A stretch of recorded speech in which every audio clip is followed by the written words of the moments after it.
colega advogado, se você faz um contrato de arrendamento baseado naquele seu antigo modelo de 2015, sinto lhe dizer, mas você está ultrapassado.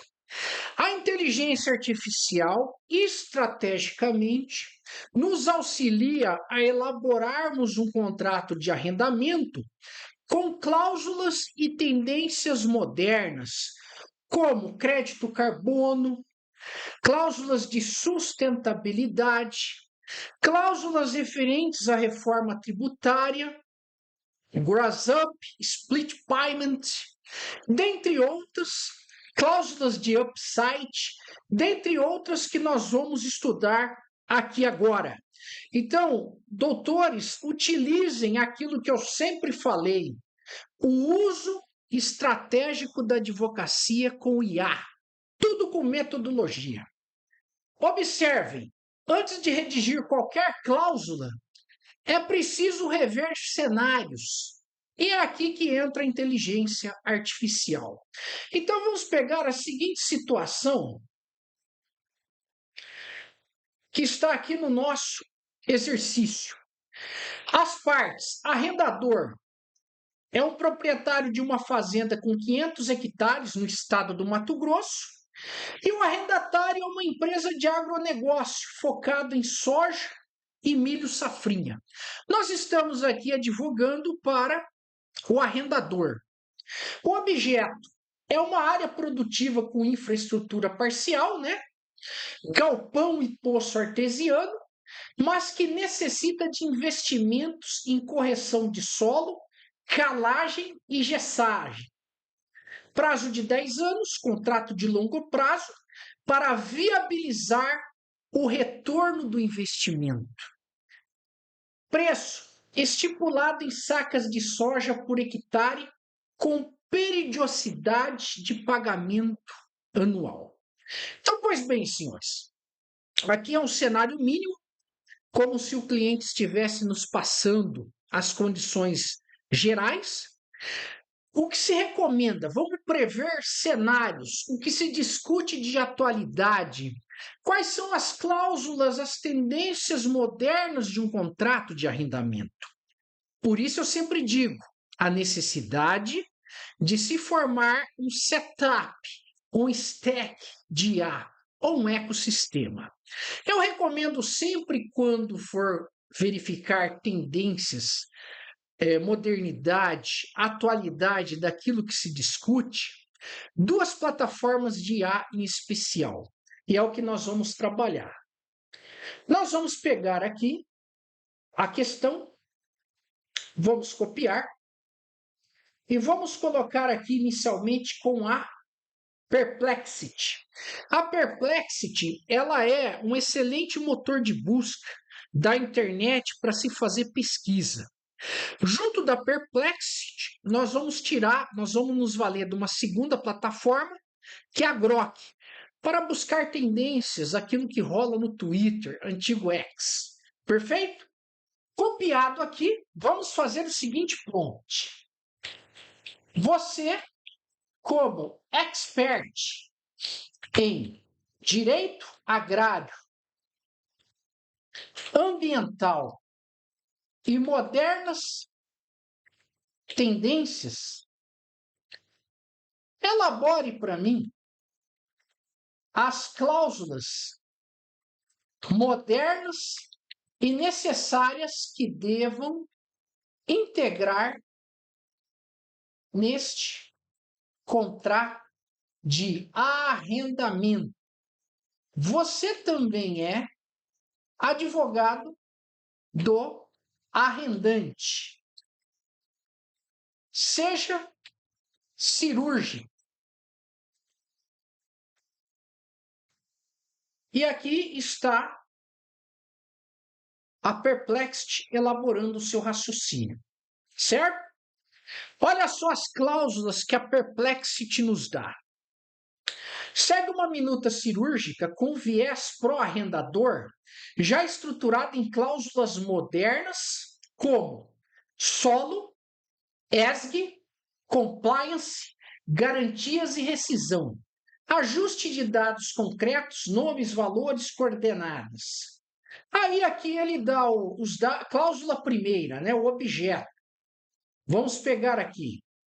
Tá, as partes celebram um contrato de arrendamento nos termos da Lei Estatuto da Terra, o Decreto 59566. Cláusula segunda, descrição do imóvel, né? 500 hectares. Destinação agrária. Cláusula terceira. A área será utilizada exclusivamente para exploração agrícola da soja, milho safrinha. Até aí nada de novo. Qualquer contrato de arrendamento iria prever. Prazos de renovação, preferência, vigência. Isso aqui não é o ponto curial, né? As formas de pagamento será fixado com referência sacas de soja, né? Com 60 quilos de soja praticado na praça.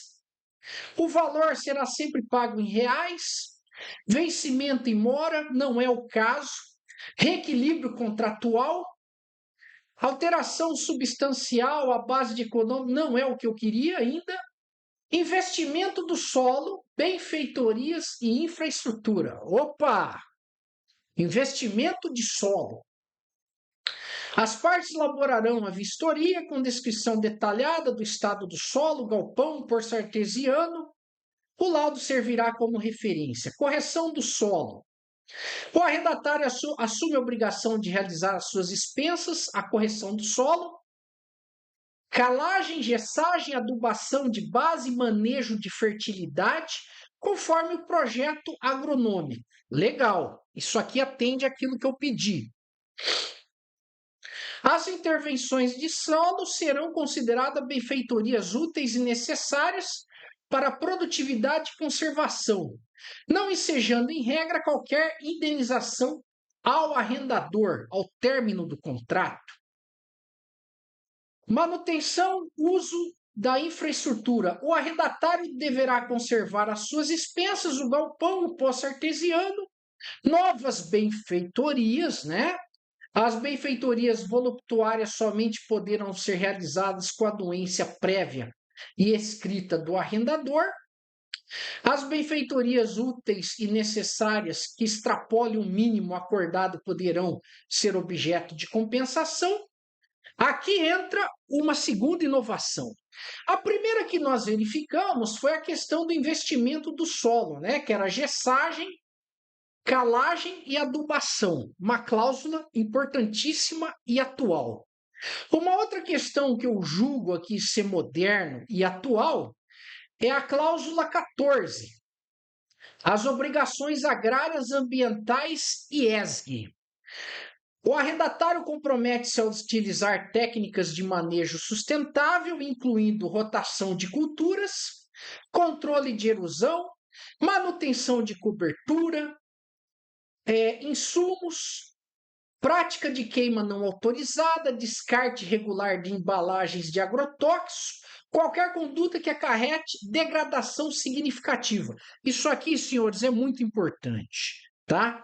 Porque a questão de descarte de defensivos agrícolas sem a devida autorização dá processo criminal. Então, aqui é uma prevenção interessantíssima. Licenças e conformidade ambiental. O arrendatário será responsável pelo CAR, registro de uso de agrotóxicos, água potável, tudo mais. Cláusula ESG. O que significa ESG, doutores? É uma sigla em inglês que, traduzindo para a nossa língua portuguesa, você pode chamar de ASG, que é uma sigla de ambiental, social e governamental. É a empresa que opera no politicamente correto, perfeito? A obediência à legislação ambiental e social, além das leis governamental. O arrendatário adotará políticas de integridade, sustentabilidade e governança, comprometendo-se a cumprir integralmente a legislação anticorrupção, lavagem de dinheiro e manter condições adequadas de trabalho. Saúde, segurança, boas práticas ambientais, gestão de ruídos, né? E o arrendador poderá solicitar anualmente comprovação documental mínima dessas práticas. Auditoria e acesso para fiscalização. O direito que o arrendador tem de vistoriar a área. Garantias, seguros e riscos.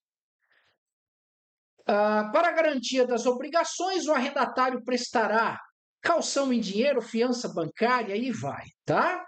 Seguro da atividade, o arrendatário compromete-se a contratar seguro agrícola, multi, risco rural, né? E assim vai. Isso é muito importante. Riscos da atividade econômica, implemento, rescisão e despejo. Casos de despejo, né, inadimplemento grave, atraso no pagamento, prática de uso diversa da destinação da finalidade, abandono da área, degradação relevante do solo, recursos hídricos, infraestrutura, rescisão motivada e retomada da posse, efeitos da rescisão, e aí vai. Disposições finais. Integração e prevalência. Senhores, eu confesso que algumas cláusulas aqui foram importantes, mas estão faltando ainda algumas cláusulas da modernidade. Então vamos, sem falar nada aqui para Perplexity, vamos elaborar o mesmo prompt para a Grok, que ela também trata de questões atuais. Vamos copiar o mesmo prompt e vamos ver o que ela pesquisa. Porque às vezes o que uma IA não fala, a outra pode complementar. Eis a importância de a formação de um ecossistema de IA. Então a Grok já nos respondeu, ó. Como advogado do arrendador, elaborei cláusulas modernas, protetivas e necessárias para um contrato de arrendamento. Vamos blindar ao máximo, tá? Vamos aqui pegar então o que ela fala. Cláusula primeira. O objeto, nada de novo. A destinação do uso exclusivo, né? Soja e a safrinha na entre-safra. Prorrogação 10 anos, até aí nada de novo. Os valores serão pagos aqui de R$ 1.800 a R$ 2.500 ano, uma saca de 60 quilos, né? Olha, o preço médio da Exalc CPE aqui já foi mais completo que a Perplexity. O vencimento, os investimentos obrigatórios para a correção do solo, calcário dolomítico, gessos agrícolas, tem os percentuais. As benfeitorias não geram aqui qualquer tipo de indenização. Das benfeitorias e melhorias, autorização escrita, melhor estado de conservação do solo. Vamos nos ater aqui, senhores, só às cláusulas modernas, perfeito? Manutenção de CAR, baixa emissão de carbono, implementação agrícola, rastreabilidade, seguro rural, fiscalização e acesso, do foro e da arbitragem. Olha, senhores, eu confesso que, embora a Grok tenha estipulado aqui algumas cláusulas, também ficou incompleta. Vamos então pegar a Perplexity e vamos fazer o seguinte prompt. Inclua cláusulas específicas da reforma tributária referentes à sua incidência e recolhimento, cláusulas de referentes ao crédito carbono,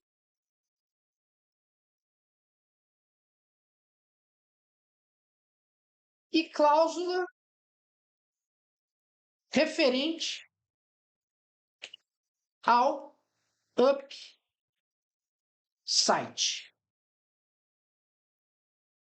Lembre-se, você é advogado da arrendante. Vamos ver o que o Perplexity nos dá. E vamos copiar o mesmo prompt para a Grok. E vamos ver o que a Grok também nos dá. E aqui as duas IAs estão raciocinando. Perfeito? Isso é o uso estratégico da advocacia com o IA. Cláusulas, reforma tributária, natureza tributária das receitas, créditos carbonos e serviços ambientais. A titularidade dos créditos ambientais e de carbono, todos os direitos decorrentes de crédito carbono, biodiversidade, pagamentos de serviços ambientais, oriundos da área arrendada, da manutenção, de recuperação, pertencerão exclusivamente ao arrendador, salvo ajuste escrito ou em contrário. O arrendatário reconhece que eventual projeto de crédito carbono que venha a incidir sobre a propriedade dependerá da autorização expressa e prévia do arrendador, que poderá celebrar contratos específicos com terceiros. Cooperação do arrendatário em projetos de carbono. Caso o arrendador opte por estruturar projetos de crédito carbono ou serviços ambientais, o arrendatário se obriga a permitir acesso de técnicas para melhoria, adotar práticas agrícolas, comercialização de créditos e partilha de resultados. A comercialização de créditos de carbono será realizada exclusivamente pelo arrendador, que poderá, por liberalidade, destinar ao arrendatário parcelas de resultados líquidos. Aí tem a conformidade regulatória do carbono. Na ausência de regulação específica da implementação do Sistema Brasileiro de Comércio, o arrendador poderá adotar metodologias e padrões internacionais. O arrendatário obriga-se a não celebrar, sem anuência do arrendador, qualquer contrato que envolva créditos carbonos, tá? Upside. A opção de upside em favor do arrendador. O arrendatário reconhece o direito do arrendador de a qualquer tempo ampliar o site produtivo mediante inclusão de áreas contíguas. Na hipótese do arrendador optar por ofertar em arrendamento ao próprio arrendatário as áreas adicionais, tal contratação dá-se-á por instrumento próprio, né? E aí vai, geração do direito real, expectativa. Ainda assim, eu vejo que o contrato não ficou bom. Por que eu digo? Porque na parte da reforma tributária, faltou constar a questão do split payment e da cláusula de gross up no contrato de arrendamento. A meu ver, ainda não ficou suficiente. Vamos para o Grok. Aí ele fala da reforma tributária, crédito carbono, upside, mecanismo de participação em produção excedente. Ele explica. Vamos direto para as cláusulas, tá? O arrendatário declara estar ciente do que a partir de 2026 as receitas decorrentes podem sujeitar o arrendador a um IBS-CBS, com alíquota reduzida de 70%, carga efetiva de 8% a 9%. O arrendatário assume integral responsabilidade por qualquer impacto fiscal, efetuar gross up no valor do cânon, ajustando para cima a forma de compensar integralmente, fornecer ao arrendador até 31 de janeiro de cada ano a declaração anual com o valor do cânon, cotação da CPEA, e indenizar o arrendador por qualquer autuação. O arrendador reserva-se o direito de reter o equivalente a 10% do cânon anual em garantia do cumprimento desta cláusula. Aqui, este contrato ficou melhor elaborado, perfeito? Assim é o que eu vejo, porque ele coloca esse encargo para o arrendatário de recolher o tributo, tá? e de verificar se o split payment vai ser descontado. Então, e a cláusula do gross up, que esse encargo vai sair às custas do arrendatário. O arrendador vai receber de forma livre o valor do arrendamento. Perfeito, senhores? Crédito carbono e práticas de baixa emissão. O arrendatário obriga-se a implementar e manter durante todo o prazo do contrato a baixa emissão de carbono. Agricultura de precisão. Aqui volta novamente, né? Integração da lavoura, biologia de nitrogênio, calagem, gessagem, monitoramento. A titularidade dos créditos carbonos na área de arrendamento, estoque de carbono no solo, redução de emissão pertence exclusivamente ao arrendador, como proprietário do imóvel e detentor dos direitos ambientais. O arrendatário terá direito à participação de 40%. Participação em produtividade excedente, upside. Além do cano, o arrendatário pagará ao arrendador o bônus adicional por produtividade excedente. Eis o upside, tá? A meta de referência Conab e BGA, o percentual de 15%, cláusulas protetivas. Senhores, como que eu faria agora? Vou ser bem sincero. Entre as duas plataformas de IA, notem que uma complementa a outra. Na prática, o que eu faria? Eu pegaria as duas observações feitas tanto pelo Grok quanto pela Perplexity, aglutinaria e jogaria para uma terceira IA elaborar este contrato. Poderia ser a Cloud, que é especialista em linguagem jurídica e de refinamento, que seria mais recomendável para o caso, como poderia ser também a Copilot, ChatGPT ou a Gemini. Mas eu optaria pela Cloud, tá? Mas se tivesse que escolher uma das duas aqui trabalhada nesta aula, qual que foi melhor? A meu ver, foi a Grok. A Grok ela foi mais incisiva e ela foi mais favorável ao nosso cliente arrendador. A Perplexity ela deixou um pouquinho a desejar. Mas repito, eis a importância de você não ter apenas uma plataforma de IA e formar o seu setup, o seu stack, o seu ecossistema. Existe uma IA melhor que a outra? Como eu falei, é você comparar o Word com o Excel. Não. O que existe é uma complementariedade. Isso é o uso do raciocínio estruturado jurídico com IA. IA jurídica na prática. Petições reais, resultados reais.